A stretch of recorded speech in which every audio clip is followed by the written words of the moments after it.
सुप्रभात बच्चों। आज हम हिंदी का पाठ 8 पूर्ण विश्राम पढ़ने जा रहे हैं, जो कि एक हास्य व्यंग्य कहानी है, जिसके लेखक सत्यकाम विद्यालंकार जी हैं। तो आइए सबसे पहले हम लेखक का परिचय कर लेते हैं। श्री सत्यकाम विद्यालंकार जी का जन्म 1935 ईस्वी में लाहौर में हुआ था, जो कि उस वक्त भारत में ही था, क्योंकि उस वक्त भारत जो है वो अविभाजित था। वे एक सफल संपादक, लेखक और कवि हैं और सरल सुबोध भाषा और रोचक बोधगम्य शैली आपके लेखन की विशेषताएं हैं। लेखन व्यावहारिक है, अपने व्यक्तित्व और चरित्र निर्माण पर अधिक बल दिया है। तो इस प्रकार ये जो लेखक हैं, इन्होंने अपने लेखन के द्वारा व्यक्तित्व और चरित्र निर्माण पर अधिक जोर दिया है। उनकी प्रमुख कृतियाँ हैं स्वतंत्रता पूर्व चरित्र निर्माण, मानसिक शक्ति के चमत्कार, सफल जीवन लेख संग्रह हैं, वीर शिवाजी, सरदार पटेल, महात्मा गांधी, ये उनके जीवन चरित्र हैं। इस प्रकार अनेक कृतियाँ उनके द्वारा लिखी गई हैं। तो आइए अभी पाठ से संबंधित हम जानकारी ले लेते हैं। ये जो पाठ है, ये जो कहानी है, ये एक हास्य व्यंग्य कहानी है और इस कहानी के माध्यम से उन्होंने, लेखक ने हमें समझाने का प्रयास किया है कि जीवन की जो आपाधापी में विश्राम के कुछ पल बड़े ही मुश्किल से मिलते हैं, और जब कभी ऐसे अवसर हमें मिलते भी हैं तो घरेलू उलझनों के कारण हम उन पलों का आनंद नहीं उठा पाते हैं, और इस प्रकार हमारे वो जो पल होते हैं वो हम खो देते हैं, क्योंकि हम अपने कामकाज में इतना व्यस्त होते हैं कि हमें उन दो पल का जो विश्राम है हमारे जीवन में, वो भी हमारे लिए संभव नहीं हो पाता है। तो ये उन्होंने इस कहानी में हमें बताया है। ये जो हास्य व्यंग्य कहानी है, ये हिंदी साहित्य की एक नई विधा है और इसमें उपहास, मजाक और इसी क्रम में आलोचना का भी प्रभाव रहता है। डॉक्टर ने बाँह पर काला कपड़ा लपेटा और रबड़ की थैली से हवा फूंककर नाड़ी की गति देखी, फिर बोला, कुछ सीरियस नहीं है, दफ्तर से छुट्टी लेकर बाहर हो आइए, विश्राम आपको पूर्ण निरोग कर देगा। तो यहाँ पे उन्होंने बताया है कि जो लेखक हैं वो मतलब जाते हैं जब भी डॉक्टर के पास, तो डॉक्टर उनका काला कपड़ा लपेट कर रबड़ की थैली में हवा फूंक कर नाड़ी की गति देखता है, अर्थात वो उनका बीपी जो है वो चेक करता है, और उसके बाद वो बोलता है कि कुछ सीरियस बात नहीं है, लेकिन आपको थोड़ा विश्राम की आवश्यकता है, जिससे आप पूर्ण निरोगी हो जाएंगे, और इसलिए आप दफ्तर से कुछ दिन की छुट्टी ले लीजिए और बाहर कहीं पर घूम आइए। जैसा कि हम जब बीमार होते हैं या जब हमें हमारी तबीयत ठीक नहीं होती, तो जो डॉक्टर है वो हमें यही सलाह देता है कि आप कहीं ना कहीं बाहर घूमने चले जाएं, ताकि जो आबो हवा है, बाहर का जो वातावरण है, प्रसन्नमय वातावरण, और जो बिना जो क्या बोल सकते हैं, जैसे बिना किसी टेंशन के हम किसी चीज़ का आनंद ले सकते हैं, इस प्रकार आपको समय व्यतीत करना चाहिए। तो उसी प्रकार डॉक्टर ने उनको सलाह दी। लेकिन विश्राम भी पूर्ण होना चाहिए। तो पत्नी बड़ी प्रसन्न हुई और डॉक्टर ने उनसे ये ताकीद की कि जो विश्राम होगा वो पूर्ण विश्राम होना चाहिए। इसका अर्थ ये नहीं कि आप जहाँ पर घूमने जाएं वहाँ पर अपने ऑफिस का काम भी अपने साथ में ले जाएं, तो ऐसे विश्राम का कोई भी फ़ायदा नहीं है। यह सुनकर उनकी जो पत्नी थी वो बहुत खुश हो गई, क्योंकि वो पहले से ही चाहती थी कि वो कहीं ना कहीं घूमने फिरने जाएं। घर जाकर श्रीमती जी से कह दिया, जुहू की तैयारी कर लो, हम 2 दिन पूर्ण विश्राम करेंगे। तो इस प्रकार उन्होंने घर में जाके अपनी पत्नी से कहा कि तुम जुहू जाने की तैयारी कर लो, हम 2 दिनों के लिए जुहू जाएंगे और पूर्ण विश्राम करेंगे। एक दिन बाद पूर्णिमा भी थी। चांदनी रात का मज़ा जुहू पर ही है। एक दिन पहले आधी रात से ही उन्होंने तैयारी शुरू कर दी और इस प्रकार वहाँ घूमने जाने के लिए उन्होंने एक दिन पहले ही आधी रात से वहाँ जाने की तैयारी शुरू कर दी। 2 बजे का अलार्म बेल लग गया। स्वयं वह 2 से पहले ही उठ बैठी और कुछ नोट करने लगी। तो उनकी जो पत्नी है वो वहाँ जाने के लिए बहुत ही ज़्यादा उत्साहित थी और उन्होंने रात के 2 बजे का अलार्म लगा दिया और वो उठकर बैठ गई और कुछ नोट करने लग गई कि क्या सामान लेके जाना चाहिए। सामान की वो सूची बनाने लगी। श्रीमती जी ने सब कामों की सूची बनाकर मेरे हाथ में दे दी। गैरेज में पहुंचकर श्रीमती जी ने मोटर में हवा भरने की pitch, rubber tube wall, rubber solution, 1 gallon engine oil आदि आदि चीज़ें और भी लिखी थी। तो जो सामान था, सामान की जो सूची थी उसमें उनकी पत्नी ने मोटर में, मतलब वो कार से जाने वाले थे और उसमें हवा भरने के लिए जो पंप होता है वो, ट्यूब वॉल, रबर सॉल्यूशन और इंजन ऑयल, इस प्रकार की अनेक चीज़ें भी लिखी हुई थी। एक दिन दौड़ धूप करके पाए धुनी से मिस्त्री लाया। एक दिन उन्होंने बहुत ही परिश्रम करके, पायधुनी जो है वो एक स्थान का नाम है जो कि मुंबई में स्थित है, वहाँ से वो एक मिस्त्री को लेकर आए। सुबह से शाम हो गई मगर शाम तक 4 में से 2 खिड़कियों की चिटकनियाँ भी नहीं कसी गई, क्योंकि उन खिड़कियों की जो चिटकनी है, चिटकनी यानी जो क्या बोल सकते हैं, जैसे बंद करने की जो चटकनी है वो जो वहाँ पर नहीं थी। तो इसलिए उन्होंने सोचा कि वो अब घर से बाहर जा रहे हैं तो घर में सेफ्टी के लिए उन्होंने ये सारी चीज़ें भी करना आवश्यक समझा। मोटर के लिए ज़रूरी सामान लाते लाते रात तक दिल की धड़कन दुगुनी हो गई और जो मोटर का सामान उनकी पत्नी ने इतना सारा लिखा हुआ था वो सब लाते लाते रात तक उनकी हालत खराब हो गई। रात को सोने लगे तो श्रीमती जी ने आश्वासन देते हुए कहा, कल जुहू पर दिन भर विश्राम कर लेंगे तो थकावट दूर हो जाएगी। जब उनकी पत्नी ने देखा कि वो बहुत थके हुए दिखाई दे रहे थे तो उनकी पत्नी ने उन्हें आश्वासन दिया और कहा कि कोई बात नहीं, कल हम जब जुहू पर जाएंगे तो वहाँ विश्राम करेंगे, वहाँ पे कोई काम भी नहीं होगा और इस प्रकार आपकी जो भी थकावट है वो बिल्कुल दूर हो जाएगी। श्रीमती जी ने अपने कर कमलों में घड़ी की घुंडी घुमाकर अलार्म लगा दिया और खुद बाहर जाकर मोटर का पूरा मुआयना करके यह तसल्ली कर ली कि सूची में लिखा सब सामान आ गया या नहीं। तो इस प्रकार उनकी जो पत्नी है उन्होंने अपने हाथ में जो घड़ी बांधी हुई थी उसमें उन्होंने घड़ी की जो सुई, घड़ी का जो चाबी होती है उसे घुमाकर अलार्म लगा दिया और खुद बाहर जाकर जो सामान लेकर आए थे वो उसका वो मुआयना करने लगी। वो तसल्ली करने लगी कि जो सामान उन्होंने सूची में लिखा था उस प्रकार सारा सामान आ भी गया है या नहीं। सुबह 5 बजते ही अलार्म ने शोर मचाया, यानी उन्होंने 5 बजे का अलार्म लगाया था, 5 बजते ही अलार्म बजने लगा।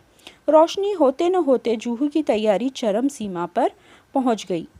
स्टोव को भी आज ही धोखा देना था, वह हर मिनट बुझने लगा। आधा घंटा उसमें तेल भरने, धौंकनी करने में चला गया, अर्थात वो आधे घंटे तक उसे शुरू करने में ही लगे रहे। आखिर चाय का प्रोग्राम स्थगित कर दिया गया और हम दत्तचित्त हो तैयारी में जुट गए और अंत में उन्हें जो स्टोव है वो नहीं चल रहा था, इसलिए उन्हें जो चाय का जो प्रोग्राम है वो वहीं पर रुका देना पड़ा और वो बिल्कुल वापस से तल्लीनता से अपने काम में जुट गए। वाटरलू जाने से पहले नेपोलियन ने भी ऐसी तैयारी नहीं की होगी। तो देखिए यहाँ पे जो लेखक है वो कैसे व्यंग्य कस रहे हैं कि वो 2 दिन के लिए सिर्फ जा रहे थे लेकिन इतनी ज़्यादा तैयारी हो गई थी उसके लिए कि नेपोलियन ने तक वाटरलू जाने से पहले इतनी तैयारी शायद नहीं की होगी। ऐसी महत योजनाओं के संपन्न करने में हम पति पत्नी परस्पर सहयोग भावना से काम करने पर विश्वास रखते हैं और इस प्रकार जब भी कोई काम होता है तो पति पत्नी हम दोनों मिलकर ही उस काम को करते हैं, मतलब वो हमेशा एक दूसरे के साथ पूर्ण सहयोग देते हैं। सहयोग भावना हमारे जीवन का मूल मंत्र है। इस प्रकार वो जो दोनों पति पत्नी हैं वो आपस में काफ़ी सहयोग के साथ जीते हैं और यही उनके जीवन का मूल मंत्र है। सहयोग मन, वचन, कर्म इन तीनों से होता है। जीवन का यह मूल मंत्र मुझे भूला न था। श्रीमती जी मुझे मेरे कामों की याद दिलाने लगी और मैं उनके उपकार के बदले उनकी चिंताओं में हाथ बटाने लगा। और इस प्रकार जैसे हमने देखा है, हमेशा जो घर की जो स्त्रियां होती हैं उन्हें हमेशा कई जो चीज़ें रहती हैं, मतलब जब हम कभी बाहर जाते हैं तो उन्हें हर चीज़ का बहुत ही ध्यान होता है। वो हर बात को अच्छी तरह नोट करती है, हर चीज़ को करीने से रखती हैं कि उन्हें बाहर जाने के बाद कोई परेशानी का सामना ना करना पड़े। तो इस प्रकार जो उनकी पत्नी है वो भी उनको एक एक काम याद दिला, वो भी अपनी पत्नी का हाथ बटा रहे थे। मैंने याद दिलाया, पूड़ियों के साथ मिर्ची का अचार ज़रूर रख लेना। उन्हें मिर्ची का अचार पसंद था, इसलिए उन्होंने अपनी पत्नी को याद दिलाया कि पूड़ियाँ रखते वक्त मिर्ची का अचार भी साथ में रख लेना। श्रीमती जी बोली, अचार तो रख लूँगी, पर तुम भी समाचार पत्र रखना ना भूल जाना, मैंने अभी पढ़ा नहीं है। तो उनकी पत्नी ने कहा कि मैं अचार तो रख ही लूँगी, लेकिन तुम भी समाचार पत्र रख लेना, क्योंकि आज का समाचार पत्र मैंने अभी तक पढ़ा नहीं है। मैं बोला, वह तो मैं रख ही लूँगा, लेकिन तुम वह गुलबंद न भूल जाना जो हम पिछले साल कश्मीर से लेकर आए थे। जूहू पर बड़ी सर्द हवा चलती है। तो इस प्रकार उन्होंने अपनी पत्नी से कहा कि मैं तो वो सब रख लूँगा, लेकिन तुम भी गुलबंद रखना ना भूलना, क्योंकि वहाँ पर ठंडी हवा जूहू जो बीच है और वहाँ पर ठंडी हवा भी चलेगी। गुलबंद तो रख लूँगी, लेकिन तुम कहीं बेदिंग सूट रखना ना भूल जाना, नहीं तो नहाना धरा का धरा रह जाएगा। और तुम कहीं रबर कैप भूल गई तो गज़ब हो जाएगा। वह तो रख ही लूँगी, लेकिन कुछ नोट, पेपर, लिफाफे भी रख लेना। और देखो, राइटिंग पैड भी ना भूल जाना। तो इस प्रकार जो वो पति पत्नी जो थे वो एक दूसरे को कई चीज़ें जो है वो याद दिला रहे थे। राइटिंग पैड क्या करोगी? कई दिनों से माँ की चिट्ठी आई पड़ी है, जूहू पर खाली बैठे जवाब भी दे दूँगी, यूँ तो वक्त भी नहीं मिलता। तब उनकी पत्नी ने कहा कि काफ़ी दिनों से उनकी माँ की चिट्ठी आई है जिसका वो जवाब नहीं दे पा रही, क्योंकि उनके पास समय नहीं है। लेकिन जब वो जूहू पर आराम से खाली बैठी रहेंगी तब वो उनकी चिट्ठी के जवाब भी लिखकर भेज देंगी। और ज़रा ये चिट्ठियाँ भी रख लेना, जिनके जवाब देने हैं चिट्ठियाँ ही रह गई तो जवाब किसके दोगे? तो उसकी पत्नी याद दिलाती है कि इस प्रकार आप चिट्ठियाँ भी रख लीजिए, क्योंकि चिट्ठियाँ जो हैं जिन जिन के जवाब देने हैं वो हम दे देंगे। और सुनो, बिजली के बिल और बीमा के नोटिस आ पड़े हैं, उनका भी भुगतान करना है, उन्हें भी डाल लेना। उस दिन तुम धूप का चश्मा भूल गए तो सर का दर्द चढ़ गया, इसलिए कहती हूँ छतरी भी रख लेना। तो इस प्रकार उनकी पत्नी ने कहा कि उस वक्त तुम चश्मा रखना भूल गए थे और इसकी वजह से तुम्हारा सर दर्द हुआ था, तो आज तुम जो छतरी है वो रख लो, क्योंकि वहाँ पर धूप होगी तो कहीं तुम्हारे सर में दर्द शुरू ना हो जाए। अच्छा बाबा, रख लूँगा। और देखा, धूप से बचने की क्रीम भी रख लेना। और जो उनके पति है उन्होंने याद दिलाया कि धूप से बचने के लिए सनस्क्रीन जो क्रीम है वो भी रख लेना, शाम तक छाले न पड़ जाएं, यहाँ बहुत करारी धूप पड़ती है। श्रीमती जी कहती तो जा ही रही थी कि रख लूँगी, लेकिन ढूंढ रही थी नेल कटर, कैंची, ब्रश और सब तो मिल गया था, लेकिन नेल कटर नहीं मिल रहा था, इसलिए बहुत घबराई हुई थी। तो यहाँ देखिए बच्चों कि मतलब वो 2 दिनों के सिर्फ विश्राम के लिए जा रहे हैं और अपने साथ साथ वो कितना सारा सामान लेकर जा रहे हैं। मैंने कहा, जाने दो नेल कटर, बाकी सब चीज़ें तो रख लो। इधर मैं अपने लिए नया अखबार और कुछ ऐसी किताबें थैले में भर रहा था जो बहुत दिनों से समालोचना के लिए आई हुई थी, और सोचता था कि फुर्सत में समालोचना कर दूंगा। तो इस प्रकार जो लेखक है उन्होंने उनका जो काम पेंडिंग था, जो बचा हुआ काम था, कुछ किताबें या कोई नए जो अखबार थे, अखबार के कोई लेख की जो उन्हें समालोचना लिखनी थी, वो सब उन्होंने साथ में रख लिया। उन्होंने सोचा कि वहाँ फुर्सत होगी तो मैं ये सारे काम आराम से कर लूँगा। आखिर 3 किताबें थैले में झोंक ली। कुछ दिनों से कविता करने की भी धुन सवार हुई थी।